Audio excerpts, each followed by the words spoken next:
Olá, senhoras e senhores, tudo bem? Hoje eu estou aqui com um convidado muito especial. Eu estou com Álvaro Frasson, economista do BTG Pactual, para a gente poder debater um pouquinho sobre o que é macroestratégia, né, nessa série que a gente está fazendo para vocês conhecerem outros produtos e outras áreas aqui do banco. E aí, Álvaro, tudo bem? Fala, Costa, tudo bom? Como é que você está? Tranquilo, tranquilo. Álvaro, a gente está gravando esses vídeos pro pessoal, mostrando outras áreas do banco. O Dani veio aqui, o Brunão veio aqui. E você é economista da área de macroestratégia. Perfeito. O nome é muito bonito, mas eu queria que você explicasse para o pessoal, afinal de contas, o que é macroestratégia? O que você faz aqui dentro do banco? Tá ótimo. Pô, primeiro, obrigado aí pelo convite. Ótima série aí para explicar para a galera o que a gente faz.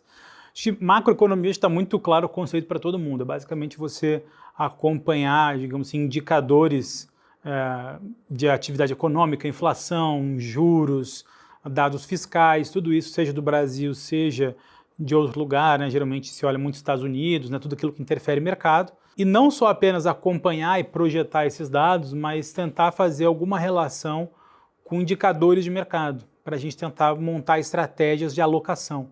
Então, quando a gente fala em análise top-down, né, começa pela macroeconomia. Não tem como você não fazer uma análise top-down de Ibovespa sem olhar juro, seja de curto prazo, toda a estrutura a termo da curva de juros, né?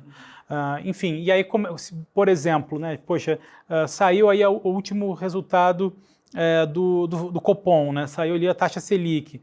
Como que foi, como é que foi o texto, como é que o mercado interpretou, como isso reagiu na curva de juros, e a partir dessa reação da curva de juros, será que a gente tem que ficar mais alocado em pós-fixado, em inflação, em pré-fixado? Geralmente, macroeconomista focado em estratégia tem digamos assim, uma intersecção muito grande com renda fixa, ou com call de renda fixa, né? Uhum. É claro que a gente consegue também dar algum call ali na parte mais de equity, mas como o BTG Pactual, que tem um timaço gigante de analistas que façam o bottom-up, né, ou que façam ali esse market timing que vocês fazem com análise técnica, então a gente é mais focado nessa parte, como mexe estrutura de preços de câmbio, juros, e a partir disso, como é que isso reflete nos preços ativos. Uhum. Lá na sala a gente costuma falar muito com o pessoal que a gente tá operando e a gente olha o contexto macro. Então vocês são quem determina ali, né, que fazem a leitura desse contexto macro de uma maneira geral, não só no Brasil, mas como lá fora também, né? Perfeito. Assim, a área hoje, a gente tem, por exemplo, o Arthur Mota, né, que é focado em macroeconomia internacional, então ele pode dar um direcional muito bacana sobre, poxa, o Fed decidiu tal coisa, taxa de juros, ele acha que a taxa vai se comportar de X maneira até o final do ano, mas o mercado precifica de forma diferente. Então, se o mercado começar a convergir para o call que a gente está pensando, como é que S&P se movimenta, como é que o DXY se movimenta, porque geralmente isso tem um reflexo muito grande nas economias emergentes, consequentemente no Brasil. Então, acho que o primeiro passo da análise macro desse top-down tem que olhar para fora, né? É inevitável fazer isso. E aí, no caso do Brasil, como a gente é uma economia muito dependente de commodity, né, preço de petróleo, minério de ferro e agro, né, o Léo Paiva, ele, entre outras coisas, é bastante focado também em commodity, o que ajuda a fazer, digamos assim, essa intersecção entre internacional e doméstico, dado que o commodity ali tem um impacto gigantesco em câmbio, inflação aqui para a gente. Então isso aí é uma coisa legal, porque quando a gente fala de ações, geralmente você tem os analistas separados por setores. Então, a parte de macroestratégia também, os economistas, eles têm alguns focos específicos. Né? Ótima pergunta. Assim.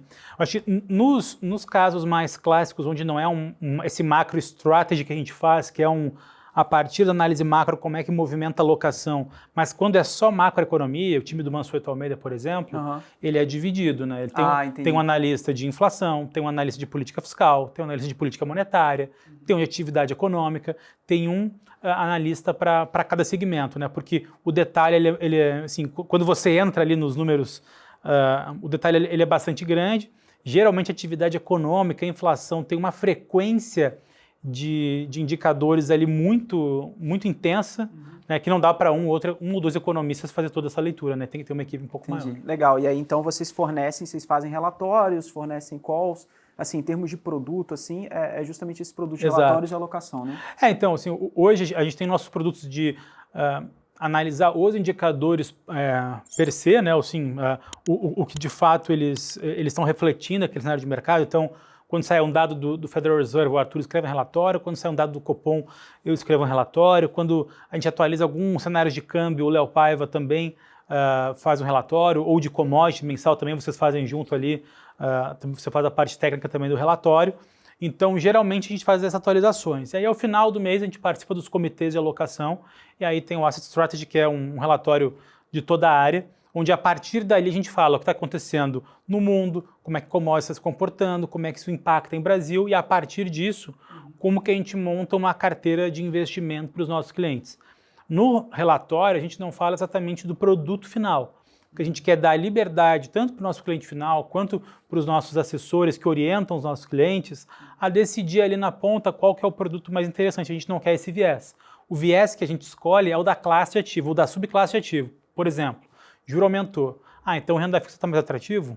Pode ser, mas eu compro mais inflação ou mais pós-fixado? O grau de exposição a cada classe. Exatamente. Né? Aí é nesse trabalho que a gente entra para dar essa orientação baseado no cenário macroeconômico. Entendi, legal. Então, tá vendo, pessoal? A galera na sala pergunta muito sobre contexto macro, né? Então, quando a gente fala sobre o contexto macro, né, igual a gente sempre fala na sala, a gente está usando como base justamente os relatórios do pessoal da equipe de macroestratégia. E é igual eu falei com você, é engraçado, o pessoal pergunta bastante, porque a gente sempre comenta que o macro, ele é como se, a gente brinca na sala que é o vento, né? A gente tem uma noção para qual direção que a gente está o vento, qual que seria a direção mais favorável, menos favorável para uma determinada classe de ativo e tudo. Então, perguntando assim, como que você acredita que um investidor ele se beneficia quando ele tem acesso, por exemplo, a uma boa análise de macro, a um bom contexto traçado para ele? Assim, qual que você acha que é o benefício que ele consegue tirar isso para a carteira de investimentos dele? Eu acho que ele consegue minimizar riscos. Acho que esse é o primeiro ponto da análise. Né? Então, por exemplo, se você acompanha um cenário macroeconômico, ou, por exemplo, quando você sabe que os juros está em 11,5%. Mas se você não acompanha o cenário macro, você não sabe se o próximo passo ou o que o mercado está precificando é uma queda ou uma alta de juros. Se você está desconectado dessa análise, você está desconectado da taxa de desconto dos ativos de risco de bolsa, de equity, né, ações, LFI também impactado com essa história. Então, eu acho que você saber a direção do que o mercado está precificando os juros, você minimiza riscos. Esse é o primeiro ponto. Isso é uma coisa que a gente preconiza bastante, assim, porque é engraçado, a gente fala muito de análise técnica e os analistas técnicos mais antigos, eles costumam falar que não, você tem que olhar só o gráfico e tudo. A gente já vai por um caminho um pouquinho diferente no sentido de que, assim, poxa, se você tem acesso a uma informação dessa, você está municiado de informação. E uma coisa que o pessoal sempre pergunta, e agora a gente está com cara para poder responder isso. Álvaro, de indicadores econômicos, eu sei que a gente não dá para falar tudo, não dá para se estender. É bem extenso, né? Mas assim, pensando no público nosso, que é o cara que ele está operando, não só, apesar de que a gente fala muito sobre swing trade, apesar de falar sobre day trade também, a gente fala um pouco ali das posições mais longas também, mas em termos de movimentos de mercado, assim, quais são os indicadores hoje que você tem observado que eles estão impactando mais o mercado e por que eles estão impactando? Se você pudesse fazer uma lista rápida ali para o pessoal. Então, eu acho que a pergunta é muito boa, mas tem que fazer talvez um passo atrás antes, né? Porque como o mercado, a macroeconomia ou os temas, os ciclos econômicos, eles são oscilantes ao longo do tempo, os assuntos também são oscilantes ao longo do tempo. Por sua vez, os indicadores que ganham mais relevância no mercado, eles também são oscilantes ao longo do tempo. É o que a gente tem visto, por exemplo, com os indicadores tipo um CPI, por exemplo, né?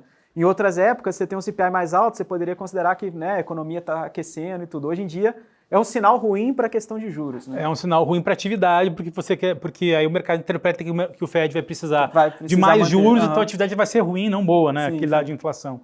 Então, isso acontece, assim, então, até para fazer uma retrospectiva, por exemplo, 2018, início de 19, qual que era o grande assunto do mercado? Trade war. Né? Era Estados Unidos e China. Então, todo mundo acompanhava os tweets do Donald Trump. Né? Era uma coisa meio maluca. E também os acordos, né? entre um e outro, toda hora que saía alguma novidade, isso mexia no preço. No segundo semestre de 2019, começou a inverter a curva de juros. Aí o tema já era a curva de juros americana, né? Porque geralmente é um indicador antecedente de crises econômicas. Aí, em 2020, o indicador principal virou taxa de infecção da Covid-19. Tanto que tinha até nos relatórios, né, também tinha esses dados. Né? A gente fazia no fechamento, né? Em 2020, exatamente, no fechamento de mercado sempre tinha um dado de Covid. Em 2020, quando começou a história, eu lembro que teve um período aqui no banco que eu fazia relatório diário, atualização diária de Covid, de tudo. Então, assim, o mercado se interessa por assuntos que vão oscilar ao longo do tempo. Mas, assim, o que eu acho que assim, o que talvez seja mais perene, que sempre está presente, é juro. Juro sempre está presente porque geralmente ele é o indicador mãe assim, da macroeconomia, na minha opinião.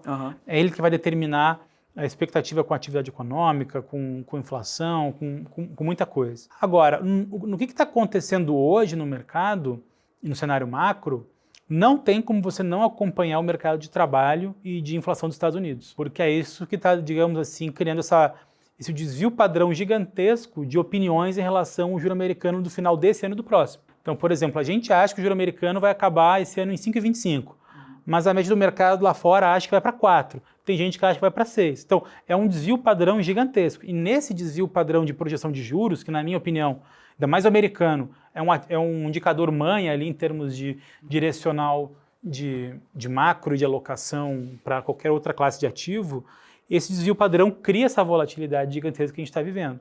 E aí, obviamente, o que está interferindo? O mercado de trabalho está muito aquecido. Então, dados do payroll, o JOLTS, que também mede trajetória de emprego nos Estados Unidos, o ADP, você vê como está crescendo a hora média do trabalho, da média de um trabalhador americano, tudo isso tem impactado significativamente. O CPI, né, que é o índice de inflação ao consumidor nos Estados Unidos, também tem impactado bastante.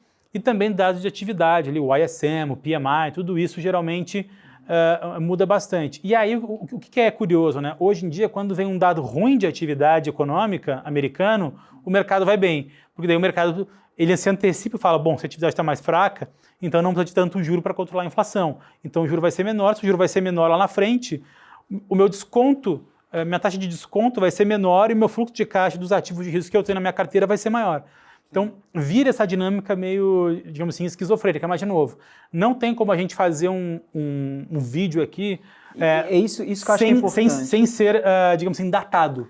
A história vai mudar, não né? tem uma receita de bolo, então, né? Não tem. Porque aparece muito pra gente assim, poxa, mas se esse dado vier acima ou vier abaixo, isso é bom ou ruim? Exato. E isso depende, então, do contexto que a gente está inserido para você fazer uma leitura mais completa. Né? Assim, qual que é, digamos assim, a análise básica? Bom, se tem um dado de atividade que surpreendeu o mercado para cima, em tese, quer dizer que a economia está muito bem, então o ativo de risco deveria performar melhor. Só que no cenário atual, onde está todo mundo preocupado com a trajetória da inflação lá nos Estados Unidos e aqui no Brasil, no mundo todo, você viu um dado de atividade muito alto ou de emprego muito alto, preocupa, porque aí todo mundo acha que o Fed ou o Banco Central do Brasil tem que subir mais os juros ainda. Então, não tem uma análise, como você bem falou, não tem uma análise... não tem receita de bolo. Você tem que acompanhar os dados do cenário. Boa, isso é legal, né? Até falar com o pessoal. A gente vai gravar esse vídeo. Na data que lançar, eu não sei se já vai estar gravado ou não, que justamente a gente vai comentar sobre o intermarket analysis, que são essas correlações, e essas correlações elas não são as mesmas durante o tempo, né? Elas Perfeito. vão mudando. Legal. E Álvaro, chegando então para a reta final, conta pra gente então, quais são os relatórios que vocês soltam para o pessoal, justamente para a galera poder acompanhar esse cenário macro de vocês, porque lá nos relatórios, uma coisa que eu sempre ressalto para o pessoal é que vocês não só explicam ali qual que é o call de mercado, qual que é a visão de mercado de vocês, mas também tem um aspecto que a pessoa lê no relatório, ela está aprendendo também sobre esse contexto macro, né? Então, Legal. Quais são os relatórios principais ali que o pessoal pode acompanhar? Então, eu acho que os principais relatórios é o spoiler macro. Toda segunda-feira de manhã a gente dá, digamos assim, um wrap da semana, o que vai acontecer, o que é importante acompanhar, agenda, indicadores, o que está mais quente no mercado, e também te dá ali algumas tabelas e gráficos de como os principais indicadores do Brasil e no mundo se comportaram. Esse dado, então, o relatório é semanal. O Asset Strategy, que é o relatório acho que principal da área, que dá um direcional de alocação para todo mundo, ele é super importante também. E a gente tem aí os relatórios, enfim, de juros aqui no Brasil que eu faço, de juros dos Estados Unidos que o Arthur faz, de commodities e câmbio que o Léo toca. Acho que esses são... Você lendo esses 5, 6 relatórios, acho que você está super bem municiado para conseguir interpretar minimamente ali os dados e não pegar e não ser pego de surpresa saber, como você bem comentou, para onde é que o vento está soprando antes de você fazer um day trade, um swing trade. Né? Isso facilita bastante, né? Porque justamente a gente costuma falar que nós somos seguidores de tendência, né? E a gente precisa, e ajuda bastante você ter essa análise do contexto macro, e para vocês verem, né, pessoal? Eles fazem toda aquela análise, ficam o dia inteiro ali com um monte de tabela, e eles pegam essas informações e simplificam para a gente, porque aí já vem tudo bem detalhado no relatório, bem mastigado. Enfim, muito obrigado, Álvaro, por ter vindo aqui fazer esse vídeo com a gente. Imagina, meu cara, eu que agradeço. Obrigado. E você quer deixar alguma rede social, alguma coisa aí para o pessoal poder seguir vocês? Seguir @AlvaroSFrason, nós estamos lá precisando de seguidores, então você que tiver com o celular na mão, já abra o Instagram e me siga lá nas redes sociais, que eu agradeço muito. Bom, aí vocês podem conferir também os relatórios lá no BTG Content, que é a nossa plataforma de conteúdos, vai lá na parte de macroestratégia. Isso aí, macroestratégia. Né? Macroestratégia, você tem todos os relatórios lá do pessoal de macroestratégia. Beleza, pessoal? A gente vai ficando por aqui, muito obrigado, até mais e tchau, tchau. Valeu, pessoal.